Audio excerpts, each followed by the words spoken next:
एक बड़ी इंटरेस्टिंग सी कहानी हुई जिस दिन ये का इंसिडेंस मेरे को बता रहा हूँ 22 तारीख का। ये इंसिडेंस है करीबन 1 बजे का। उससे पहले 11 बजे टाइम्स नाउ के एक रिपोर्टर का मेरे पास फ़ोन आता है, बिफोर 2 घंटे पहले, मतलब इंसिडेंस से, कि भाई साहब आपके ऊपर कोई एफआईआर हो गई क्या। मतलब उसे प्रायर पता था कि एफआईआर होने वाली है। मैंने कहा भाई एफआईआर तो कोई नहीं, क्यों, क्या हुआ। नहीं भाई साहब कुछ नहीं, फ़ोन काट दिया। उसके 2 घंटे बाद वही टाइम्स नाउ चैनल एक फुटेज चलाने लगता है, जिस फुटेज में दिखाया जाता है कि वो एक आदमी कोई बदतमीजी कर रहा है किसी महिला के साथ। जब वो फुटेज चलने लगी तो उससे मैंने फ़ोन करके पूछा, मैंने कहा भैया ये आप ये भी देख रहे हैं कि ये मेरी फुटेज है कि नहीं है। करीबन 2 घंटे बाद उन्होंने माना कि ये आप इस फुटेज में है ही नहीं। मतलब आप इससे अंदाजा लगा सकते हैं कि किस तरह डेलिबरेटली, बिल्कुल एक प्लान्ड वे में, पहले उनको पता है कि एफआईआर होगी, फिर एक महिला आती है जो कि शिकायत दर्ज करती है, और पहले से एक फुटेज तैयार है जो कि टीवी पे चलाई जा रही है कि आप इसमें हैं। मेरे कंटिन्यूसली ट्वीट करने के बाद जब मैंने उन्हें लगातार पूछा और पब्लिक प्लेटफॉर्म पे वो जवाब देने की स्थिति में भी नहीं था टाइम्स नाउ, तब जाके उन्होंने उस फुटेज को विड्रॉ किया। और फिर भी मैंने उनसे कहा कि जी आप पूरी तरह से मेरे को बदनाम करने की कोशिश कर रहे हैं, लेकिन इस चीज को आप एक्सेप्ट करेंगे कि जी आपने गलती की है। लेकिन उनकी तरफ से कोई रिप्लाई नहीं था। इसका मतलब एक सेट एजेंडा है कि पहले आप अपने लोग भेजो, फिर उनसे फुटेज चलाओ और उसके ऊपर बदनाम करो। और भी बहुत इंटरेस्टिंग चीज हुई उस दिन, जैसे कि पुलिस ने एक एफआईआर करी। एफआईआर की टाइमिंग भी 2 घंटे पहले ही तय हो गई थी। ऑन रिकॉर्ड है कि जिस टाइम एफआईआर रिकॉर्ड हुई है और जिस टाइम का इंसिडेंस है उससे 2 घंटे पहले ही एफआईआर दर्ज हो चुकी थी। ये सब ऑन रिकॉर्ड है, फैक्ट्स के साथ है। तीसरी बड़ी एक इंटरेस्टिंग चीज हुई उस दिन, वो महिला मेरे ऑफिस में आती है, बाहर खड़े रहती है 5 मिनट और फिर वो वापस चली जाती है, जिसकी की पूरी वीडियो फुटेज, एक एक मिनट की वीडियो फुटेजेस हमारे पास अवेलेबल हैं। वो महिला एंटर करते हुए दिखाई देती है, वहां खड़े हुए दिखाई देती है, बाहर जाती है, ऑफिस के बाहर भी 5-7 मिनट खड़े रहती है और आराम से वहां से एक्सिट कर जाती है।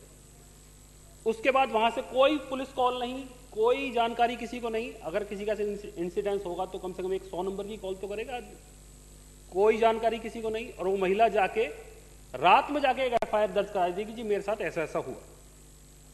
एक और इंटरेस्टिंग चीज कि जिस महिला ने शिकायत दर्ज कराई, एक सेक्शन होता है 164 जिसमें कि महिला का बयान लिया जाता है कोर्ट में। इसमें क्या हुआ कि शिकायत है 22 तारीख की, और जब महिला के बयान कराए गए उसके 2 दिन बाद बयान कराए गए। चलिए कोई बात नहीं, लेकिन एक और चीज कि जिस महिला ने कंप्लेंट की उससे बयान नहीं लिए गए, ये बयान ही किसी और के दर्ज करा दिए गए। मतलब आप पुलिस की कार्यशैली समझिए कि एक कंप्लेनेंट कोई और है और बयान किसी और के दर्ज करा दिए गए। यहां तक कि जब मेरे को बेल दी गई तो कोर्ट ने उनसे खुद पूछा कि जी आप कंप्लेनेंट कोई और है और बयान किसी और के ले रहे हैं। पुलिस के पास कोई जवाब नहीं था।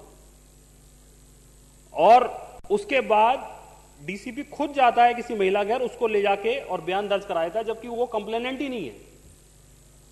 मतलब आप खुद समझ सकते हैं कि ये पुलिस में कोई कानून नाम की चीज भी बची है कि नहीं दिल्ली में, मुझे लगता है कुछ है नहीं।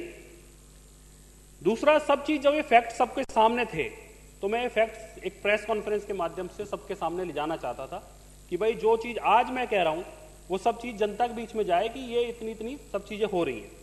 लेकिन आप देखिए कि मेरे को 20 प्रेस कॉन्फ्रेंस में से पुलिस गिरफ्तार करती है।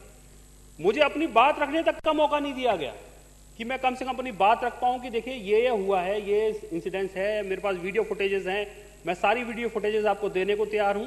लेकिन पुलिस बिगर कुछ सोचे समझे, बिगर किसी उसके साथ गिरफ्तार कर लेती है। उसके बाद जब मेरे को बेल मिली, और बेल मिलने के बाद जब मैं बाहर आया तो मैंने आईओ को फोन करके बोला कि जी आप वही वीडियो फुटेज अब तो ले लीजिए, कम से कम आप कोर्ट में रखेंगे किसी चीज को एज एविडेंस तो आप रख सकते हैं।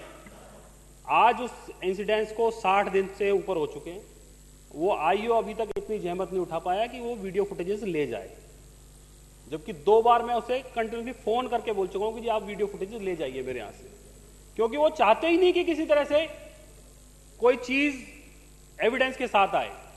उनका काम केवल ये है कि किसी सेट एजेंडा के तहत किसी आदमी को बस एलिगेशन लगाओ और उसको किसी तरह से जेल में बंद कर दूं। मेरे को एक और चीज बड़ी मेरे को लगता है जो कि ये अब चार्जशीट ही फाइल नहीं करेंगे।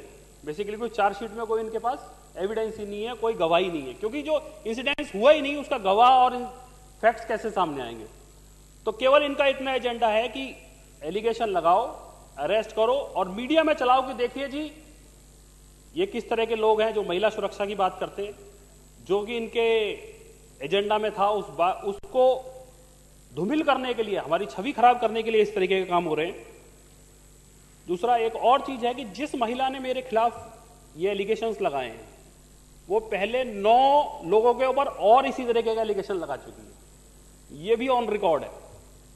9 केसेस ऐसे ही ऑलरेडी चल रहे हैं उस महिला के। आप खुद समझ सकते हैं कि जो मेरे को लगता है कि उस महिला के अलावा कोई और बचा ही नहीं, कि सब उसी के साथ केस होते हैं जितने होते हैं। और मैं एक चीज और इसमें कहना चाहता हूं कि ये जितना हम विधायकों को डराने का, धमकाने का, पुलिस के माध्यम से प्रताड़ित करने का जो ये खेल चल रहा है, ये बीजेपी की पुरानी रणनीति है। 15 साल गुजरात में इन्होंने यही किया है।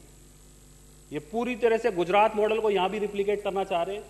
जिस तरीके से वहां पर इन्होंने विपक्ष के ऊपर झूठे केसेस लगाए हैं, इनकाउंटर्स किए हैं, और इस पार्टी के राष्ट्रीय अध्यक्ष खुद इनकाउंटर केस में तड़ीपार रह चुके हैं।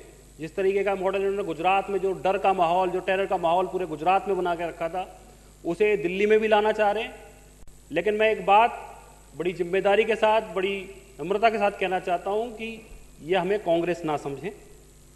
हम पूरी मजबूती के साथ, पूरी दृढ़ता के साथ खड़े रहेंगे और इस बात का जो इन्होंने ये डर का माहौल बनाने की कोशिश कर रहे हैं, इससे हम डरने वाले नहीं हैं और पूरी मजबूती के साथ इनका ना केवल राजनीतिक रूप से बल्कि सड़क पे उतर के भी पूरी तरह से विरोध करते रहेंगे। बहुत बहुत धन्यवाद मेरी बात।